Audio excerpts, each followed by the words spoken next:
हराळवाडी गावात सामाजिक कार्यकर्ते पैलवान माऊली हेगडे यांनी हराळवाडी पॅटर्न या संकल्पनेतून वाया जाणाऱ्या पाण्याचा योग्य उपयोग करून एक आदर्श निर्माण केला आहे। सोलापूर जिल्ह्यातील हराळवाडी गावात पाणी बचत आणि पर्यावरण संवर्धनाचा एक अभिनव प्रयोग सध्या सर्वांचं लक्ष वेधून घेत आहे। गावातील सामाजिक कार्यकर्ते पैलवान माऊली हेगडे यांनी हराळवाडी पॅटर्न या संकल्पनेतून वाया जाणाऱ्या पाण्याचा योग्य उपयोग करून एक आदर्श निर्माण केला आहे।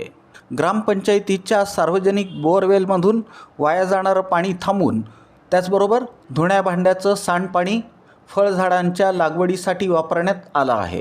गावातील मोकळ्या जागेत साचणाऱ्या पाण्याकडे लक्ष देत माऊली हेगडे यांनी तेथील परिसर हिरवागार करण्याचा संकल्प केला।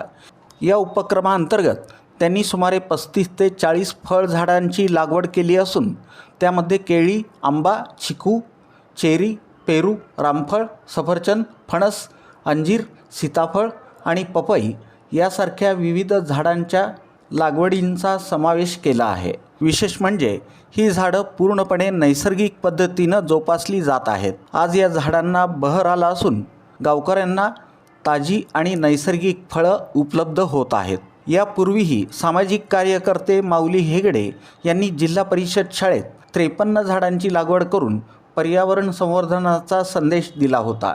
सध्या ही झाडं मोठी झाली असून विद्यार्थ्यांना सावली आणि स्वच्छ वातावरणाचा लाभ मिळत आहे। या उपक्रमामुळे वाया जाणारं पाणी थांबलं असून परिसरातील डासांची उत्पत्ती कमी झाली आहे। परिणामी रोगराईवरही नियंत्रण मिळवण्यात यश आलं आहे। पर्यावरण रक्षण, आरोग्य सुधारणा आणि सामाजिक जागरूकता यांचा संगम असलेला हराळवाडी पॅटर्न आता इतर गावांसाठीही प्रेरणादायी ठरत आहे। गावातील पिण्याच्या पाण्याच्या सार्वजनिक बोअरवेलमधून हजारो लिटर पाणी वाया जात होतं। क्षमतेपेक्षा जास्त पाणी आल्यामुळं गटार देखील तुंबत होती। त्यामुळं डास आणि इतर कीटकांचा प्रादुर्भाव होऊन रोगराई आणि घाणेरड्या वासाची समस्या उद्भवत होती। वाया जाणाऱ्या पाण्याचा उपयोग व्हावा म्हणून फळझाडं लावली। नैसर्गिक पद्धतीनं फळझाडं मोठी झाली आहेत। ग्रामस्थांना विशेषतः लहान मुलांना फळं मिळत आहेत।